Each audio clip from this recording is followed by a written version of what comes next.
이번 주간에는 새 가족이 되시는 우리 남편의 아내 되신 분이 돌아가셨어요. 소천하다 보니까 그래서 마음이 참 많이 힘들고 어려웠어요. 왜냐하면 너무나 젊은 나이였기 때문에.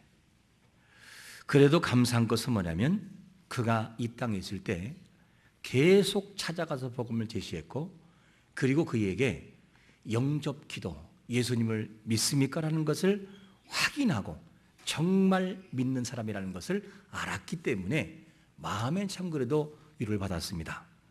그리고 그 고인은 이미 천국에 계신 것을 믿고 우리가 감사했습니다.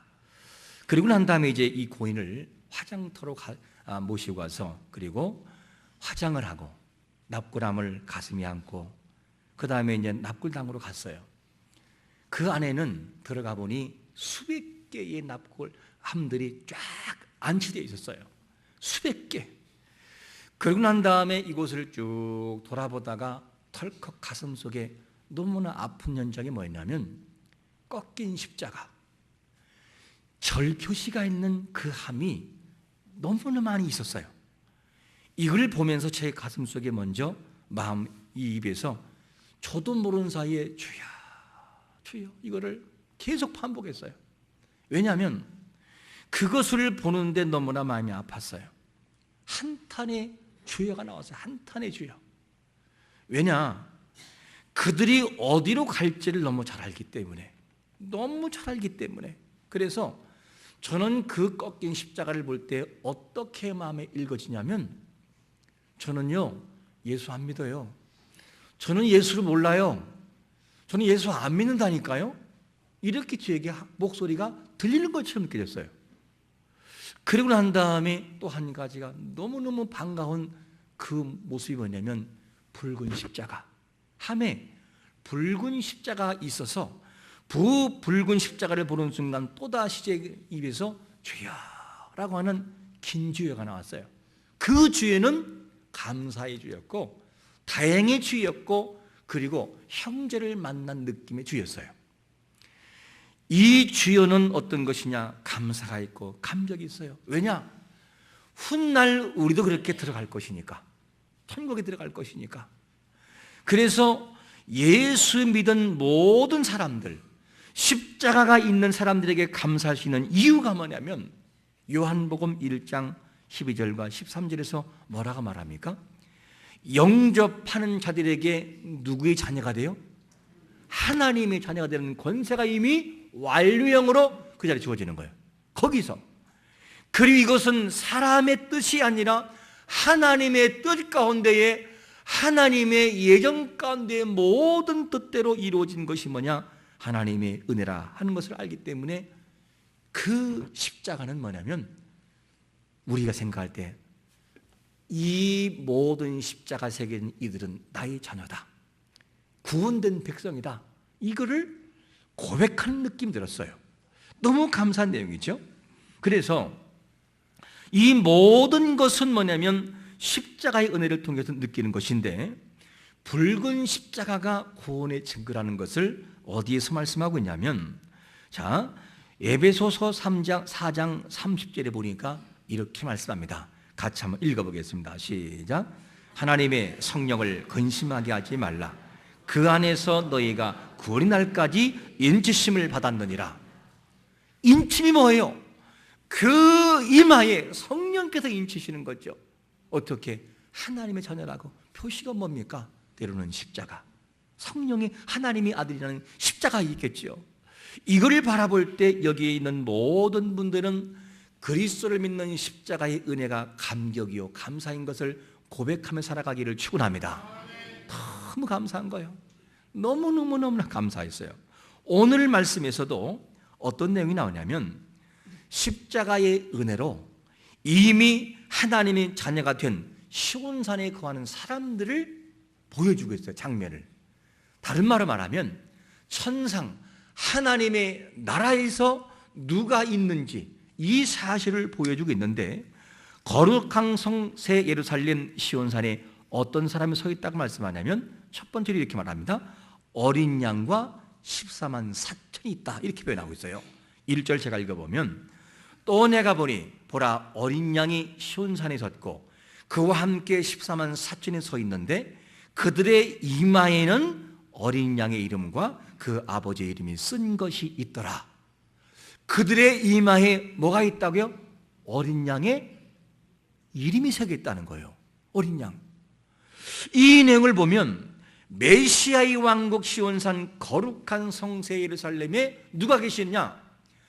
모든 죽음을 이기시고 부활하시고 승천하신 예수님께서, 어린 양 되시는 예수님께서 하늘 보좌에 계신 걸 믿으시기를 축원합니다. 그분이 계시더라 그 말이에요. 근데 그곳에 예수님과 하나님만 있는 것이 아니라 누구도 있느냐? 14만 4천의 성도들이 함께 있다는 거죠. 그러면 여기서 14만 4천 명은 누구일까? 14만 4천 명은 문자적인 해석으로 해석하는 게 아니라 성경은 해석을 할 때 어떤 것은 문자적인 해석, 어떤 것은 상징적인 해석이 있어요. 여기서 14만 4천 명은 문자적인 숫자가 아니라 어떤 사람들이냐? 상징적인 숫자인데 이 땅에서 예수님을 믿고 살아간 모든 사람들을 총칭하는 것을 믿으시기를 축원합니다. 그게 14만 4천 명이에요. 이렇게 주님과 함께 시온산에 거하는 사람이 누구냐? 바로 시온산에 거하는 14만 4천 명인데 이 특징이 뭐냐면 이들의 이마에는 어린 양의 이름이 있다. 어린 양. 예수가 됐든지 십자가가 있든지 어린 양의 이름이 있더라는 거예요. 그리고 뭐냐? 아버지의 이름이 써 있다는 거야. 아버지의 이름이. 자, 이 내용을 바라본다면 어떤 것을 볼 수 있느냐? 하나님의 자녀라고 하는 표식. 너는 하나님의 자녀야. 너는 나의 자녀야. 이 표시가 이미 이 땅에 있을 때부터 표시가 된다 그 말이에요. 그렇기 때문에 그 사람들은 하나님의 거룩한 나라에 들어간다는 거죠. 그 나라에 들어가서도 뭐가 있느냐? 하나님의 아들의 자녀라고 하는 이름이 이미 박혀져 있다는 거예요. 이것을 우리에게 말씀해 주고 있습니다. 그래서 이 사람들이 14만 4천 명인데 우리가 누구인지를 알려면 어디 가면 알 수 있냐면 면사무소에 가가지고 또는 동사무소에 가가지고 등본을 딱 떼보면요 나와요 안 나와요? 정확하게 나와요. 아버지가 누구고 엄마가 누구고 아들이 누구인지 쫙 나와버려요. 이 무슨 말이냐면 우리가 하나님의 자녀라는 사실을 성령 하나님께서 우리에게 입증하시고 지금 예수 믿는 이 근거를 통하여 우리에게 입증해 주고 있다 그 말이죠. 그러니까 예수 믿는 것이 얼마나 감사한지 몰라요. 예수 믿는 사람들은 외적인 증거가 있어요. 그게 뭐냐? 밥 먹을 때 뭐 하죠? 하나님 감사합니다 하고 기도를 해요. 어떻게? 우리의 구원자가 되시는 하나님 앞에 기도해요. 물론 가끔 이런 사람도 있어요. 할렐루야 감사합니다 아멘 이런 사람도 있긴 하지만 대체적으로 그냥 뭐냐? 눈 감고 누가 보든 말든지 감사합니다. 이 모습을 보고 신앙에 낙심해서 있던 사람도 저 사람 믿는 사람이구나. 달르다 달러. 그렇게 하셔야 돼요. 그게 너무나 중요해요. 그 외적인 표식이 있어요. 그리고 난 다음에 뭐가 있냐면 사람들이 주일이 되면 지금 여러분처럼 이렇게 교회에 나와요. 주일이 되면 하나님께 나와 예배하는 거잖아요. 예배하면서 하나님 저는 당신의 백성입니다. 저는 하나님의 자녀요 당신은 나의 주가 됩니다. 이거를 교회라고 하는 공동체 속에서 예배로 표현되고 있는 거죠. 너무 감사하지요. 그런가 하면 사람들이 뭐라 하죠? 아이고 성도님 안녕하세요. 아우 집사님 안녕하세요. 아우 권사님 안녕하세요. 장로님 안녕하세요. 목사님 안녕하세요. 외적인 모습을 통해 당신은 십자가의 사람이에요. 당신 하나님의 사람이에요. 이거를 입술을 통해서 증명해 주어요. 여러분 우리를 하나님의 자녀라고 불러주는 것을 감사하시기를 축원합니다. 시온산에 거할 14만 4천 명이 다 그런 사람들이라 그 말이에요. 표식 있는 사람, 하나님의 어린 양의 이름이 있는 사람이라 그 말이죠. 예수 믿는 사람이라는 이름의 증표가 있다는 거예요. 이것이 너무나 감사한 거죠. 이렇게 해서 하나님께서는 우리를 어떻게 하냐? 그렇게 사랑한다는 거죠. 어느 날 연세가 지긋하신 50대 되신 분이 늦둥이를 낳았어요. 아이를 낳은 다음에 이제 아이가 자라면서 이 아이가 초등학생이 됐어요. 50대에 아이를 낳았으면 초등학생 되면 아버지가 몇 살이에요? 거의 60대예요. 꼭 50이 아니라 50 넘으니까. 남자는 더 많잖아요. 그럼 벌써 60이 훌쩍 넘잖아요. 그러니까 그 어린 초등학교 정도가 된다면 부모님이 30대 정도가 돼야 돼요. 거의가. 그런데 그 부모님은 그보다 훨씬 많은 아버지 뻘은 60대란 말이에요. 엄마도 그렇고. 그러니까 엄마를 볼 때도 엄마가 아니라 할머니요. 아버지도 아빠가 아니라 할아버지가 되어 있는 거죠. 그래서 이 아이를 데리고 장례를 가는데 차를 타고 가는데 이 아이가 갑자기 아빠! 그러는 거예요. 큰 소리로 다 들을 수 있게끔. 아빠가 대답할까 안 할까요? 딴 데 바라보고 있는 거예요. 대답을 안 하니까 또 부르는 거예요. 아빠! 아빠! 이렇게 부르는 거죠. 끝까지 아빠는 딴 데 바라보고 대답을 안 했다고. 뒤늦게 이 얘기를 하면서 뭐라고 하냐면 나 자신의 죄 때문에 부끄러운 것이 아니라 저 어린아이가 이 할아버지 같은 나를 아빠라고 부르는 것이 미안해서 대답을 안 했다는 거예요. 끝까지. 그러면 우리 하나님은 어떨까? 정말 그럴까? 우리가 죄인처럼 죄를 짓기도 하고 때로는 여러 가지 죄 때문에 슬퍼하게 되고 넘어져서 죄투성이 같은 마치 요수아, 이 하나님 앞에서는 요수아 같은 모습으로 누더기 옷을 입고 있을 때에 부끄러운 모습을 하고 있을 때 하나님 우리를 뭐라고 하실까? 부끄러워하고 아빠라고 그러면 모른 척 하실까? 그렇지 않다는 거예요. 그 하나님은 구약적인 측면을 바라볼 때 우리를 뭐라고 하시느냐? 우리 일컬어서 이사야 43장 4절에 보니까 이렇게 말씀합니다. 제가 읽어볼게요. 네가 내 눈에 보배롭고 존귀하며 내가 너를 사랑하였은즉 내가 내 대신 사람들을 내어주며 백성들이 내 생명을 대신하리니. 무슨 말이죠? 하나님이 우리를 부르실 때 우리를 볼 때 뭐라고 하느냐면 너는 보배롭고 존귀한 자다. 우리 자녀를 볼 때 부모가 뭐라고 하죠? 내가 너를 사랑해. 사랑한다니까? 이 정도만 해요. 뭐라고 하느냐? 아가야, 내가 너를 정말 보배롭고 존귀하게 여긴다. 이런 말 해보신 분 있어요? 최고의 높인 가치예요, 그게. 근데 하나님 뭐라고 하냐면 구약적인 표현에서 내가 너를 보배롭고 존귀하게 여긴다. 정말 사랑한다고 해요. 부끄러워하지 않아요. 어떻게? 만방에 이 사실을 알려버려요. 이방인이 됐든 유대인이 됐든지 내가 너를 사랑한다고 이렇게 하나님은 직접 말씀하셔요. 이게 누구냐? 하나님의 사랑하심이라는 거죠. 이 내용을 바라볼 때 이 거룩하신 하나님은 우리 연약함을 알면서도 깊이 사랑하고 있음을 여러분 의심치 않고 믿으시기를 축원합니다. 너무 감사한 거죠. 이렇게 이마에 어린 양의 이름과 아버지의 이름이 쓰여진 사람들이 뭐하고 있느냐? 위험찬 물소리, 마치 폭포수에 가면 떨어진 물소리 알죠? 소리, 그런 우렁찬 소리와 함께 때로는 거문고탄 소리로서 뭐하고 있느냐? 어린 양 예수 그리스도를 찬양하고 있어요. 그러면 어린 양 예수 그리스도를 찬양하는 사람들을 가만히 보니까 누구만 찬양할 수 있느냐? 두 번째로 이렇게 말씀하고 있어요. 땅에서 뭐한 자들만, 속량함을 받은 자들만 찬양할 수 있어요. 3절에 보니까 이렇게 말씀하죠.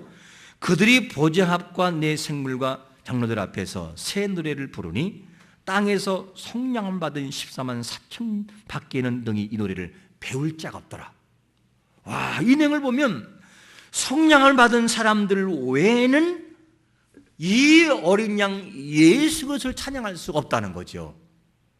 이 내용을 보면 속량을 받은 자들을 우리가 표현한다면 두 부류로 표현할 수 있어요. 첫 번째는 뭐냐면 에베소서 1장 5절 말씀처럼 우리 한번 같이 읽어보겠습니다. 시작.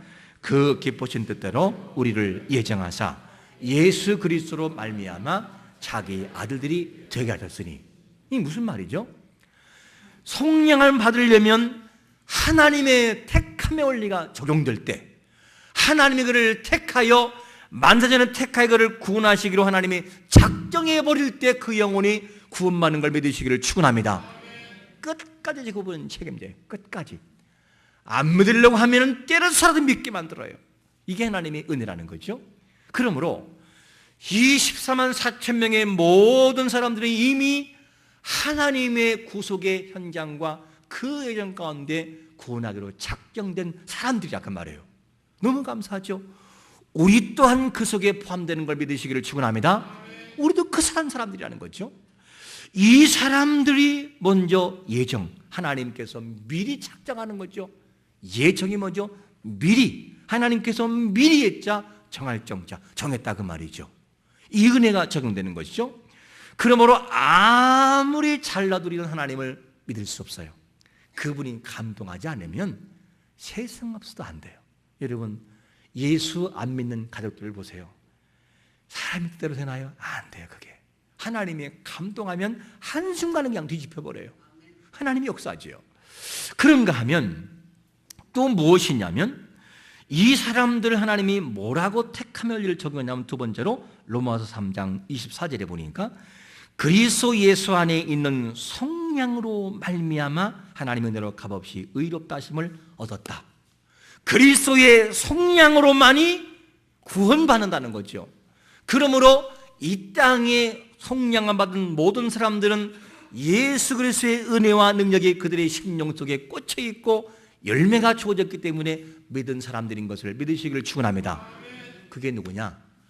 시온산 거룩한 성 예루살렘에 14만 4천 명의 총칭하는 그리스도의 인을 말하는 거죠. 이것이 너무나 감사한 거예요. 이 무리는 자연스럽게 그냥 주님을 찬양해. 자연스럽게. 우리가 교회에 나와가지고 아는 찬양이 있으면 어떡하죠? 지금까지 지내온 것, 찬양이 나오면 나도 모르는 사이에 지금까지 따라하게 돼 있어요. 이 사람들이 이미 예수 그리스도를 통하여 구속받은 사람들이기 때문에 자연적인 주님을 높이는 찬양이 흘러나오고 있다고 말해요. 이게 뭐냐? 구속받은 사람이라는 것을 알 수가 있습니다. 그런데 이 성령을 받았다라는 이 말을, 아무나 못한다는 이 말을 이렇게 설명하면 쉬울까요? 교회에 처음으로 나왔어요. 처음으로 나온 그 사람이 예배드리면서 주여 할렐루야 믿습니다 주여 그러면서 막 눈물을 흘리나요? 그 잘 안 돼요. 왜? 모르니까. 물론 이런 사람도 봤어요. 전도회를 하고 전도의 시스템을 돌아가고 전도하다 보면 그 사람이 교회를 처음 나왔어요. 그런데 초문을 딱 들어서는 순간 그냥 막 눈물이 하염없이 나와요. 이유는 몰라요. 이유는 모르는데 처음부터 끝까지 눈물이 나와요. 그게 뭐냐? 성령님이 만드심이에요. 그럴 때 사람도 있어요. 그러나 대체적으로 처음 나오면 어색하고 찬양을 하는데 몇 장 찾는 건지 찬송가 쪽에 있는지 성경 말씀 쪽에 있는지 모르고 그렇게 살아가요.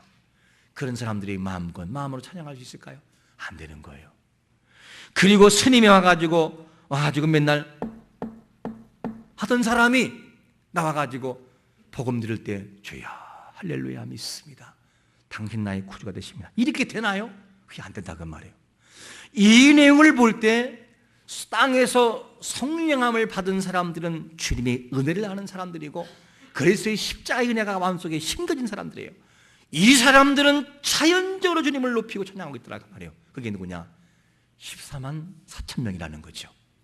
이것이 곧 우리이기도 하고, 그러므로 우리가 말씀을 들으면서 깨달아지기도 하고 찬양을 들으면서 마음에 감동이 오는 것이 있다면 여러분 감사하시기를 축원합니다. 왜입니까? 그 사람도 14만 4천 명에 들어간 거룩한 백성이라는 증표라는 것이죠. 너무너무 감사한 거예요. 그러므로 주님을 찬양할 때 여러분 깊은 찬양을 하세요. 대충 하지 말고 마음으로 찬양하고 말씀 들을 때도 주여 감사합니다 마음에 새기세요. 그게 누구냐? 성령함 받은 사람들의 모습이라는 것을 알 수가 있습니다. 그렇다면 여러분 우리 자신들은 누구냐?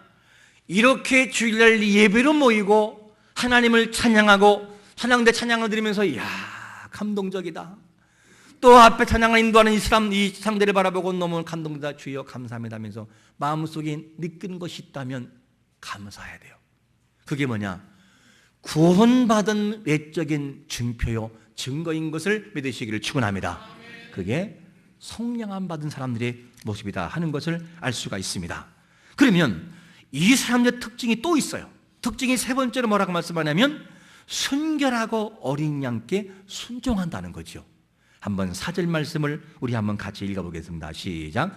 이 사람들은 여자와 더불어 더럽히지 아니하고 순결한 자라, 어린 양이 어디로 인도하든지 따라가는 자며 사람 가운데서 속량함을 받아 처음 익은 열매로 하나님과 어린 양에게 속한 자들이니. 할렐루야. 이 은혜라는 거예요. 이 사람들은 하나님의 즉 속량함 받은 사람들이 이렇게 살아가더라는 거예요. 여기서 말하는 여자와 더불어 더럽히지 않다, 이 말은 뭐냐? 결혼하지 않은 사람, 그것이 아니고 쉽게 말하면 잘못된 거짓 선지자라든가 잘못된 이론을 가지고 미혹할 때 그거를 거부하고 나는 예수를 믿습니다 하면서 복음의 복음을 존속하며 믿음과 신앙을 지켰던 신부들, 우리를 말하는 거죠. 이런 사람들이 뭐냐? 거룩한 자라는 것을 말씀하고 있습니다. 자, 오늘이 종려주일이에요.